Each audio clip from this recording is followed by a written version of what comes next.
नमस्कार, मैं प्रोफेसर सतीश चंद्र झा अपने चैनल में आपका पुनः स्वागत करते हैं। यदि जीवन है तो संघर्ष तो होंगे, दुख सुख तो होंगे। इसीलिए जीवन में हर प्रकार के अनुभवों से गुजरना पड़ता है। कभी हमें संकीर्ण रास्तों पर चलना पड़ता है तो कभी राजमार्ग से भी हम गुजर जाते हैं। इसका एकमात्र कारण 9 ग्रहों का 27 नक्षत्रों में परिभ्रमण को माना जा सकता है, क्योंकि यही ग्रह तो हमारे जीवन में कभी उथल पुथल मचा देने का कार्य करते हैं और कभी हमें अनायास ही सारे के सारे ग्रह समर्थन में खड़े होकर हमारे जीवन को फर्श से अर्श पर पहुंचा देने का कार्य करते हैं, आसमान की बुलंदियों पर ले जाने का कार्य करते हैं। कहा भी गया है कि ग्रहा राज्यं प्रेक्षन्ति ग्रहा राज्यं हरन्ति च ग्रहेर व्याप्तमिदं सर्वं त्रैलोक्यं शौचराचरम। अर्थात ग्रह ही हमें जीवन में मान सम्मान यश प्रतिष्ठा देते हैं, राज्य देते हैं, पद देते हैं और यही कभी हमसे सब कुछ छीन लेने का कार्य करते हैं। परंतु इन सबों के बीच भाग्य की भी एक अहम भूमिका होती है। कहा गया है कि भाग्यं फलति सर्वत्र न विद्या न च पौरुखम। आपके सारी विद्या, आपका विद्वता, ज्ञान, उपदेश सब कुछ धरे के धरे रह जाएंगे यदि भाग्य का साथ न मिले। अतः कुंडली में भाग्य भाव को देखना अत्यंत आवश्यक होता है। यही तो हमारे जीवन में हमें सफलताओं की ओर ले जाने में सहायता प्रदान करता है।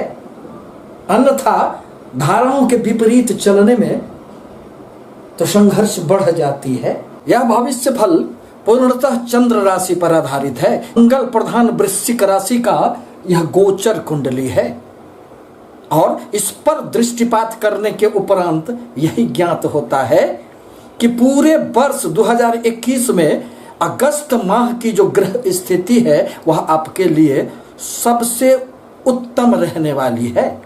चाहे वह कर्म क्षेत्र की बातें हो, चाहे वह भाग्य की बातें हो, आपके लिए यह अत्यंत ही सुखद परिणाम देने वाला है। वृश्चिक राशि के स्वामी मंगल देव बनते हैं, कर्म क्षेत्र में शुक्र के साथ विराजमान है। अतः कर्म के क्षेत्र में आपको इस माह खूब उन्नति होंगे। यह अगस्त माह आपके लिए कीर्तिमान स्थापित करने वाला होगा। आपको अपने कार्य के क्षेत्र में खूब उन्नति होंगे। यदि किसी प्रकार के प्रमोशन रुके हुए थे, इंक्रीमेंट रुके हुए थे, तो वह भी अब आपको प्राप्त होंगे। बस आपको अपने कार्यों पर ध्यान केंद्रित करना है, क्योंकि देवगुरु बृहस्पति की भी अमृत दृष्टि आपके कर्म क्षेत्र पर पड़ रहे हैं, 10वें स्थान पर पड़ रहे हैं। अतः 10वां स्थान कर्म क्षेत्र, चाहे आप नौकरी में हो, चाहे आप व्यापार में हो, आपके कर्म क्षेत्र की खूब उन्नति होने वाली है। आपके भाग्य स्थान में भी 2 ग्रह विराजमान है, अतः भाग्य का भी आपको खूब साथ मिलने वाला है। परंतु आपके लग्न में केतु देव विराजमान है। यह आकस्मिकता के ग्रह होते हैं।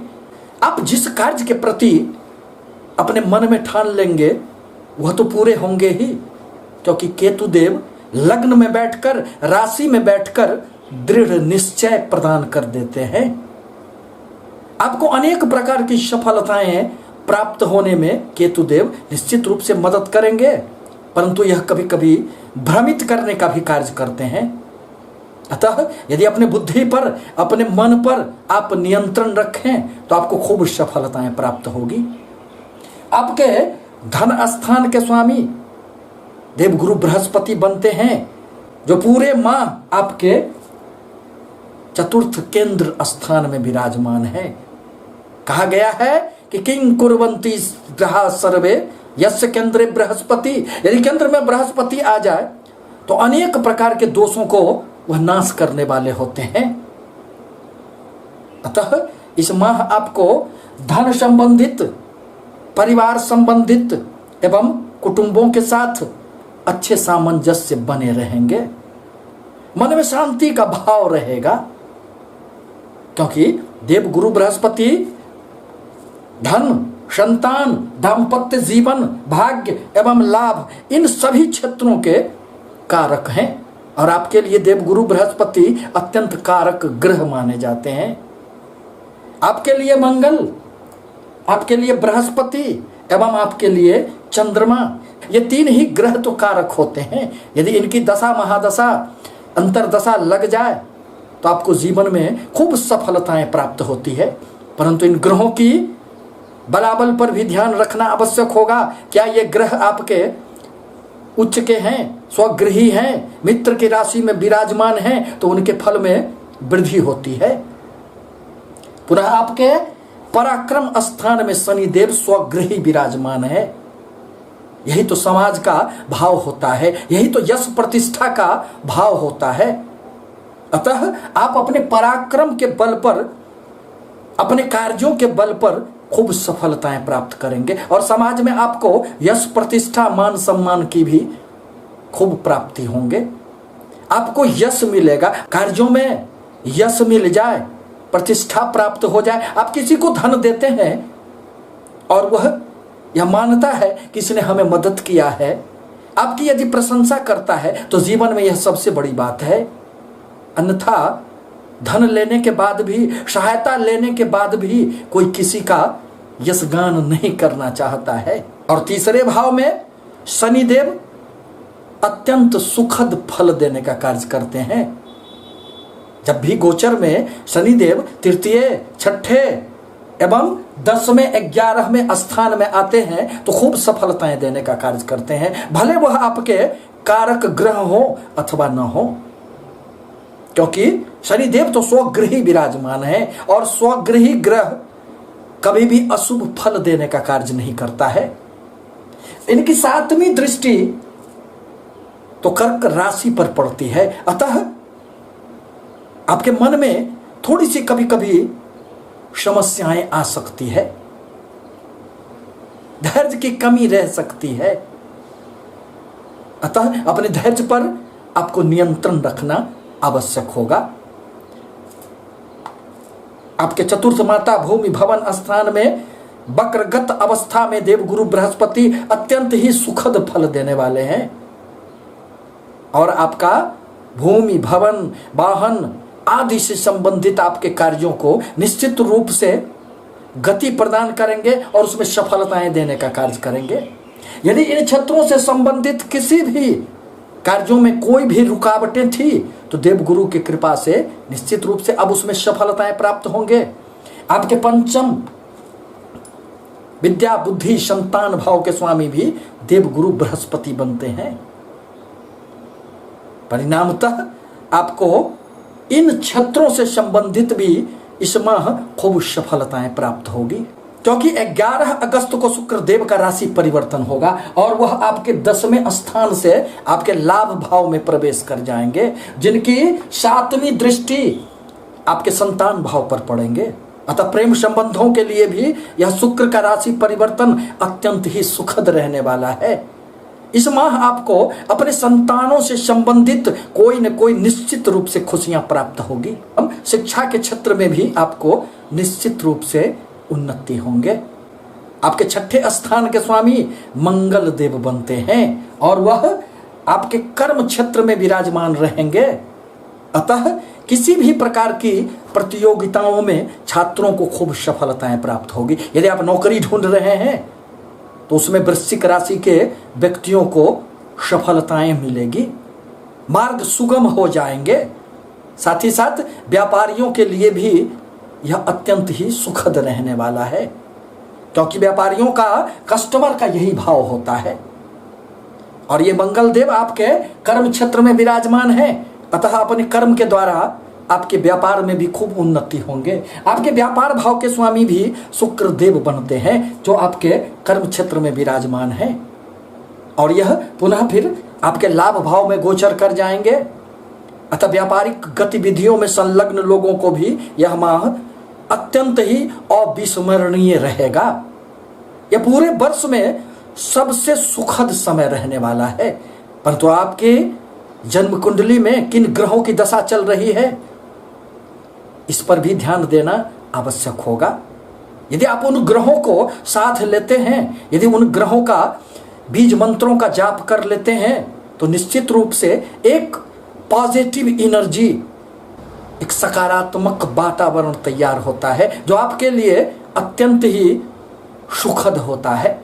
परंतु आपके पति पत्नी के भाव में राहुदेव विराजमान है, आपके दाम्पत्य जीवन में राहुदेव विराजमान है। राहुदेव विच्छेदात्मक ग्रह माने जाते हैं। अतः अपने रिश्तों को संभाल कर रखना आपके लिए नितांत आवश्यक है, क्योंकि यह जो प्रेम संबंध होता है, पति पत्नी के जो रिश्ते होते हैं, वह तो विश्वास के रिश्ते होते हैं। अतः इन संबंधों में यदि एक दूसरे के हाथों में हाथ डालकर जीवन पथ पर आगे बढ़े तो निश्चित रूप से सफलताएं प्राप्त होगी। एक दूसरे को सम्मान करना चाहिए, अन्यथा राहुदेव आपके मध्य अनेक प्रकार के संशय उत्पन्न करने का कार्य करेंगे। परंतु राहुदेव बहुत अधिक इस माह आपको नुकसान देने वाले नहीं हैं, क्योंकि राहुदेव अभी रोहिणी नक्षत्र में संचरण कर रहे हैं, जिसके स्वामी चंद्रमा को माना गया है, आपके लिए शुभ ग्रह होते हैं। अतः राहुदेव बहुत अधिक नुकसान नहीं पहुंचाएंगे। बस मन में कुछ भ्रांतियां रहेगी, मन में कभी कभी क्रोध की भावनाएं जागृत होगी, व्यापारिक गतिविधियों में मन में संशय की स्थिति पैदा हो सकती है। अतः किसी भी प्रकार के व्यापारिक अथवा नौकरी से संबंधित, कार्य व्यवसाय से संबंधित नए निर्णय लेने से आपको बचना आवश्यक होगा, अन्यथा आप परेशानियों में घिर सकते हैं। परंतु 9 अगस्त को बुध का राशि परिवर्तन होगा और वह भी आपके कर्म क्षेत्र में प्रवेश कर जाएंगे, और माह के अंत में पुनः स्वगृही आपके लाभ भाव में आ जाएंगे। अतः कर्म क्षेत्र में जैसे ही बुध का पदार्पण होगा, आपके लिए कर्म क्षेत्र में अनेक प्रकार के उन्नति दृष्टिगोचर होंगे, क्योंकि सूर्य देव का भी राशि परिवर्तन होगा और वह 17 अगस्त को आपके भाग्य स्थान से निकलकर आपके कर्म क्षेत्र में आ जाएंगे। आपके कर्म क्षेत्र में सूर्य के आ जाने से यदि आप किसी भी प्रकार के सरकारी क्षेत्रों से संबंधित कार्य में संलग्न हैं तो आपको खूब उन्नति होंगे, चाहे आप व्यापार में हो अथवा आप नौकरी में हो। सूर्य के प्रभाव से खूब उन्नति प्राप्त होंगे, क्योंकि सूर्य तो कारक होते हैं। कर्म क्षेत्र के उन्नति के कारक तो यही सूर्य देव होते हैं, या पिता के कारक भी होते हैं, या आत्मा कारक होते हैं, जो खूब सफलताएं देने का कार्य करते हैं। आपके भाग्य स्थान में अभी सूर्य एवं बुध दोनों विराजमान होकर बुद्धादित्य योग का निर्माण कर रहे हैं। अतः भाग्य का खूब साथ मिलेगा। आपकी कुछ यात्राएं भी हो सकती है जो आपके लिए अत्यंत सुखद कही जा सकती है। पिता के साथ आपकी नजदीकियां बढ़ेंगे, उनसे भी आपको सहयोग प्राप्त होंगे। धर्म कर्म में आपकी रुचि बढ़ेगी, और यदि धर्म के साथ व्यक्ति का लगाव हो जाए, ईश्वर के साथ अपने आप को जोड़ ले, तो मन में कभी कोई पीड़ा नहीं रहती है, क्योंकि कोई तो एक चाहिए जिसे दुख सुख की बातें की जा सके। चंद्रदेव के बीज मंत्रों का जाप आप करें, आप हनुमान जी का हमेशा पूजा आराधना करें। हनुमान चालीसा का पाठ करना आपके लिए आवश्यक होगा, अन्यथा मंगल देव के प्रभाव से कभी कभी आप में क्रोध की अधिकता आ जाती है। साहसिक कार्यों से संबंधित जॉब में हैं, चाहे वह पुलिस विभाग हो, मिलिट्री में हो, सेना में हो, जल सेना, थल सेना, वायु सेना, तो आपको इस माह खूब सफलताएं प्राप्त होगी। परंतु मंगल एवं शुक्र जब भी एक साथ आते हैं तो प्रेम संबंधों में यह अग्नि प्रज्वलित करने का कार्य करते हैं। अतः अनैतिक संबंधों से, प्रेम संबंधों में किसी भी प्रकार के अनैतिक रिश्तों से आपको निश्चित रूप से बचना आवश्यक होगा। अब जहां तक आपके लाभ भाव का प्रश्न है, तो आपके लाभ स्थान के स्वामी बुध देव बनते हैं। जो वर्तमान में माह के प्रारंभ में तो भाग्य स्थान में सूर्य के साथ विराजमान है, परंतु 9 अगस्त को इनका राशि परिवर्तन होगा और यह आपके कर्म क्षेत्र में आ जाएंगे। अतः कर्म के द्वारा आपको खूब लाभ की प्राप्ति होंगे। साथ ही साथ शुक्र देव का 11 अगस्त को राशि परिवर्तन होगा और वह आपके लाभ स्थान में गोचर करेंगे। अतः उस अवधि में फिर आपको अनेक क्षेत्रों से खूब लाभ की संभावनाएं बनेंगे। जीवन साथी के द्वारा भी आपको लाभ की संभावनाएं बनेंगे, लाभ प्राप्त होंगे। यदि आप व्यापारिक गतिविधियों में हैं तो आपके व्यापार के स्वामी भी शुक्र देव बनते हैं। अतः आपके व्यापार भाव, सप्तम भाव एवं आपके लाभ भाव का संबंध बनने के कारण आपको खूब लाभ होंगे। देवगुरु बृहस्पति की भी 9वीं दृष्टि आपके व्यय स्थान पर पड़ रहे हैं। अतः आप शुभ कर्मों में कुछ इस माह खर्चे कर सकते हैं। आपसे निवेदन है कि हमारे चैनल को लाइक करें, सब्सक्राइब करें, ताकि मैं अपने विचारों से आपको अवगत कराता रहूं। धन्यवाद।